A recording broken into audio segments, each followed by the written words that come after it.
Hello, friends, and welcome back to another Invisible Man reading. Today I'm reading Chapter 27, The Siege of Kemp's House.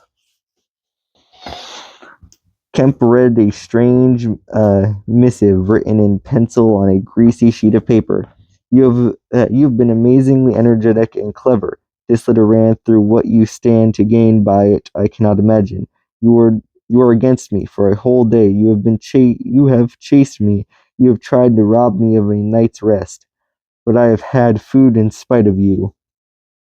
I have slept in spite of you. And the game is only beginning. The game is only beginning. There is nothing for it but to start the terror. This announces the first day of the terror. Fort Burdock is no longer under the Queen. Tell you, Colonel of Police, and the rest of them, this is under me. The terror. This is the day of the year. One of the new epochs, the epoch of the Invisible Man. I am the Invisible Man. The first to begin with the rule will be easy. The first day there will be one execution for the sake of example. A man named Kemp. Death starts for him today. He may lock himself away, hide himself away, get guards about him, put on armor if he likes. Death, the unseen death is coming. Let him take precautions. It will impress my people. Death starts from the pillar box by midday. The letter will fall and the postman comes along. Then off. The game begins. Death starts. Help him not, my people, lest death fall upon you also. Today Kemp is to die. Kemp read this letter twice. It's no hoax, he said. That's the voice, and he means it. He turned the folded sheet over and saw on the address side of the postmark Hintodine and the prosec detail second to pay. He got up, leaving his lunch unfinished. The letter had come by the 1 o'clock post, and went into his study. He rang for his housekeeper and told her to go round the house at once, examine all the fastenings of the windows and close all the shutters. He closed the shutters of his study himself. From a locked drawer in his bedroom, he took a little revolver, examined it carefully, and put it into the pocket of his lounge jacket. He wrote a number of brief notes, one to Colonel Ade, gave them to his servant to take with explicit instructions as to her way of leaving the house. There is no danger, he said, and added a mental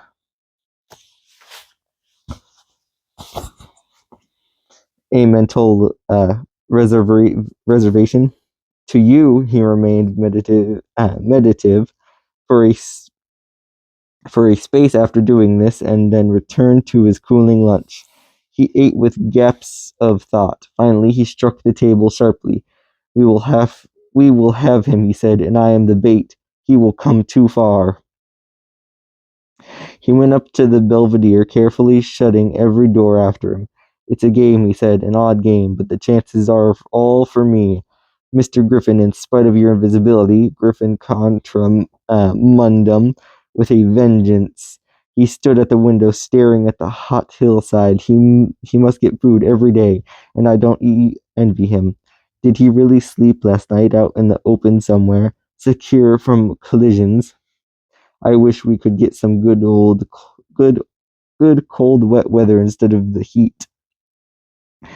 He may be watching me now. He went to close the window. Something rapped smartly against the brickwork over the frame, and made him start violently.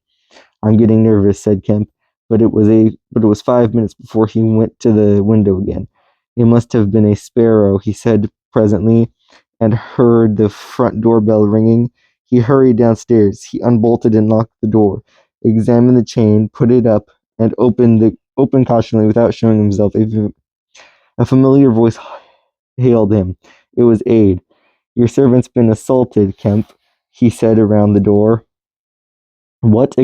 Exclaimed Kemp. Had that note of yours taken away from her. He's close about here. Let me in, Kemp. Let me in. Kemp released the chain, and Ade entered through this narrow an opening as possible. He stood in the hall, looking with infinite relief as Kemp refastened the door. Note was snatched out of her hand, scared her horribly. She's down at the station. Hysterics. He's close here. What was it about? Kemp swore. What a fool I was, said Kemp. I might have known it's not an hour's walk from Hidadine already. What's up? Said Aide. Look here, said Kemp, and led the way into his study. He handed Aide the Invisible Man's letter. Aide read it and whistled softly. And you, said Aide, proposed a trap like a fool, said Kemp, and sent my proposal out by a maid servant to him. Aide followed Kemp's profanity. He'll clear out, said Aide. Not he, said Kemp. A resounding smash of glass came from upstairs. Aide had a silvery glimpse of a little revolver half out of Kemp's pocket. It's a window upstairs, said Kemp, and led the way up. There came a second smash while they were still on the staircase. When they reached the study, they found 2 or 3 windows smashed, half the room littered with splintering glass, and one big flint lying on the writing table. The 2 men stopped in the doorway, contemplating the wreckage. Kemp swore again, and as he did so, the third window went with a snap like a pistol. Hung stared for a moment and collapsed in jagged, shivering triangles into the room. What's this for? Said Aide. It's a beginning, said Kemp. There's no way of climbing up here. Not for a cat, said Kemp. No shutters. Not here. All the downstairs rooms. Hello? Smash, and then whack of boards hit hard came from downstairs. Confound him, said Kemp. That must be, yes, it's one of the bedrooms. He's going to do all the house. He's going to do all the house, but he's a fool. The shutters are up and this glass will fall outside. He'll cut his feet. Another window proclaimed in destruction. The 2 men stood on the landing, perplexed. I have it, said Aide. Let me have a stick or something, and I'll go down in the station and get the bloodhounds put on. That ought to settle him. They're hard by, not 10 minutes. Another window went the way of its fellows. You haven't a revolver? Asked Aide. Kemp's hand went into his pocket. Then he hesitated. I have one at least to spare. I'll bring it back, said Aide. You'll be safe here. Kemp handed him the weapon. Now for the door, said Aide. As they stood hesitating in the hall, they heard one of the first-floor bedroom windows crack and clash. Kemp went to the door and began to slip the bolt as silently as possible. His face was a little paler than usual. You must step straight out, said Kemp. In another moment, Aide was on the doorstep, and the bolts were dropping back into the stables. He hesitated for a moment, feeling more comfortable with his back against the door. Then he marched upright and square. Down the steps he crossed the lawn and approached the gate. A little breeze seemed to ripple over the grass. Something moved near him. Stop a bit, said a voice, and Aide stopped dead and his hand tightened on the revolver. Well, said Aide, white and grim, and every nerve tense. Um, Oblige me by going back to the house, said the voice, a tense and grim as Aide's. Sorry, said Aide a little hoarsely. The and moistened his lips with his tongue. The voice was on his left front, he thought. Suppose he were to take his luck with a shot. What are you going for? Said the voice, and there was a quick movement of the 2, and a flash of sunlight from the open lip of Aide's pocket. Aide desteed and thought, where I go, he said slowly, is my own business. The words were still on his lips. When an arm came around his neck, his back felt a knee, and he was sprawling backwards. He drew clumsily and fired absurdly, but in another moment he was struck in the mouth, and the revolver wrestled from his grip. He made a vain clutch at a slippery limb, tried to struggle up, and fell back. Damn, said Aide. The voice laughed. I'd kill you now if it wasn't the waste of a bullet, it said. He saw the revolver in mid-air, 6 feet above, covering him. Well, said Aide, sitting up. Get up, said the voice. Aide stood up. Attention, said the voice. And then fiercely, "Don't try any games. Remember, I can see your face if you can't see mine. You've got to go back to the house." "He won't let me in," said Aid. "That's a pity," said the Invisible Man. "I've got no quarrel with you." Aid moistened his lips again. He glanced away from the barrel of the revolver and saw the sea far off, very blue and dark under the midway sun, the smooth green down the white cliff of the head, and the multitudinous town. And suddenly he knew that life was very sweet. His eyes came back to this little metal thing hanging between heaven and earth, 6 yards away. "What am I to do?" he said sullenly. "What am I to do?" asked the Invisible Man. "You will get help. The only thing is for you to go back. I will try, if he lets me in. You promise not to rush the door." "I've got no quarrel with you," said the voice. Kemp had hurried upstairs after letting Aid out, and now crouching among the broken glass and peering cautiously over the edge of the study window sill, he saw Aid standing parallelly with the unseen. "Why doesn't he fire?" whispered Kemp to himself. Then the revolver moved a little, and the glint of the sunlight flashed in Kemp's eyes. He shaded his eyes and tried to see the source of the blinding beam. "Surely," he said, "Aid has given up the revolver." "Promise not to rush the door," Aid was saying. "Don't push a winning game too far. Give a man a chance.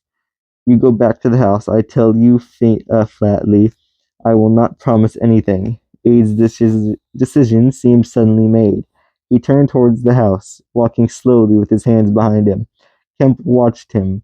Puzzled, the revolver vanished again into sight, flashed again into sight, vanished again, and became evident on a closer scrutiny as a little dark object following Aid. Then things happened very quickly. Aid leapt backwards, swung around, clutched at his little object, missed it, threw up his hands, and fell forward on his face, leaving a little puff of blue in the air. Kemp didn't hear the sound of the shot. Aid withered, raised himself on one arm, fell forward, and lay still.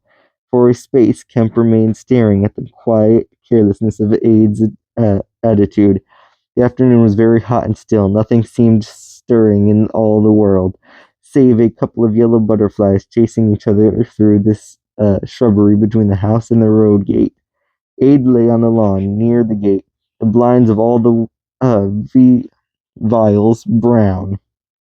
Vials The blinds of all the vials down the hill road were drawn, but in one little green summer house was a white finger, apparently an old man asleep. Kemp scrutinized the surroundings of the house for a glimpse of the revolver, but it had vanished. His eyes came back to Aid. The game was opening well. Then came a ringing and knocking at the front door. That grew at last tumultuous but pursuant. To Kemp's instructions, the servants had locked themselves into their rooms. This was followed by a silence. Kemp sat listening, and then began peering cautiously out of the three windows. One after another he went to the staircase head and stood listening uneasily. He armed himself with his bedroom poker, and went to examine the interior fastenings of the ground floor window again. Everything was safe and quiet. He returned to the belvedere. Aid lay motionless over the edge of the gravel just as he had fallen. Coming along the road by the villas were the housemaids and two policemen. Everything was deadly still. The three people seemed very slow in approaching. He wondered what his antagonist was doing. He stared. There was a smash from below. He hesitated and went downstairs again. Suddenly the house responded with heavy blows and the splintering of wood. He heard a smash and the destructive clang of iron fastening of the shutters. He turned the key and opened the kitchen door. As he did so, the shutters split and splintered, came flying inward. He stood aghast. The window frame, saved from one crossbar, was still intact, but only little teeth of glass remained in the frame. The shutters had been driven in. The shutters had been driven in with an axe, and now the axe was descending in sweeping blows upon the window frame and the iron bars defending it. Then suddenly it leapt aside and vanished. He saw the revolver lying on the path outside, and then the little weapon sprang into the air. He dodged back. The revolver cracked just too late, and a splintering from the edge of the closing door flashed over his head. He slammed and locked the door. As he stood outside, he heard Griffin shouting and laughing. Then the blows of an axe with their splitting and smashing accompaniments were resumed. Kemp stood in the passage trying to think. In a moment, the invisible man would be in the kitchen. This door would not keep him a moment, and then a ringing came at the front door again. It would be the policeman. He ran into the hall, put up the chain, and drew the bolts. He made the girl speak before he dropped the chain, and the three people blundered into the house in a heap, and Kemp slammed the door again. The invisible man, said Kemp. He has the revolver with 2 shots left. He's killed Aide. Shot him anyhow. Didn't you see him on the lawn? He's lying there. Who? Said one of the policemen. Aide, said Kemp. He came round the back way, said the girl. What's that smashing? Asked one of the policemen. He's in the kitchen, or will be. He has found an axe. Suddenly the house was full of the invisible man's resounding blows on the kitchen door. The girl stared towards the kitchen, shuddered, and retreated into the dining room. Kemp tried to explain in broken sentences. They heard the kitchen door give. This way, cried Kemp, starting into activity, and blundered the policeman into the dining room doorway. Poker, said Kemp, and rushed to the fender.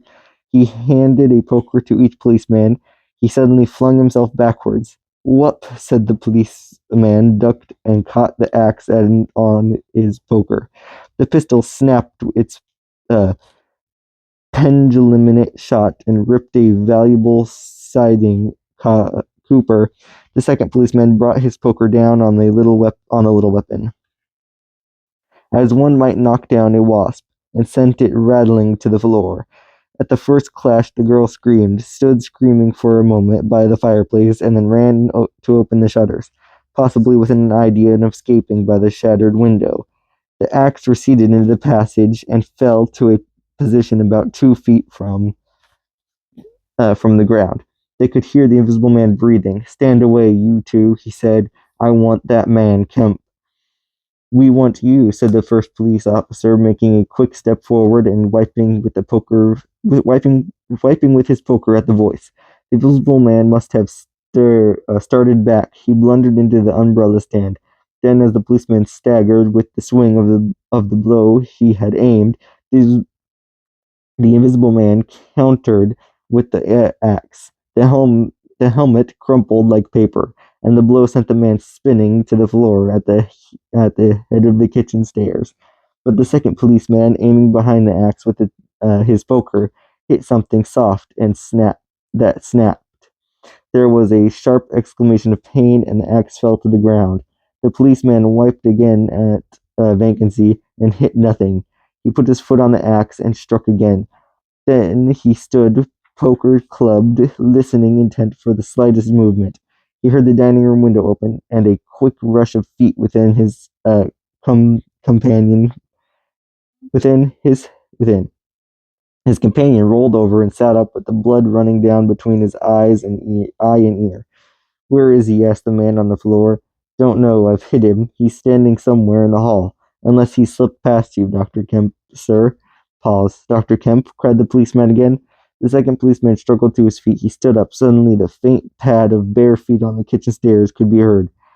Yap, cried the first policeman, and incoherently flung his poker. It smashed a little gas bracket.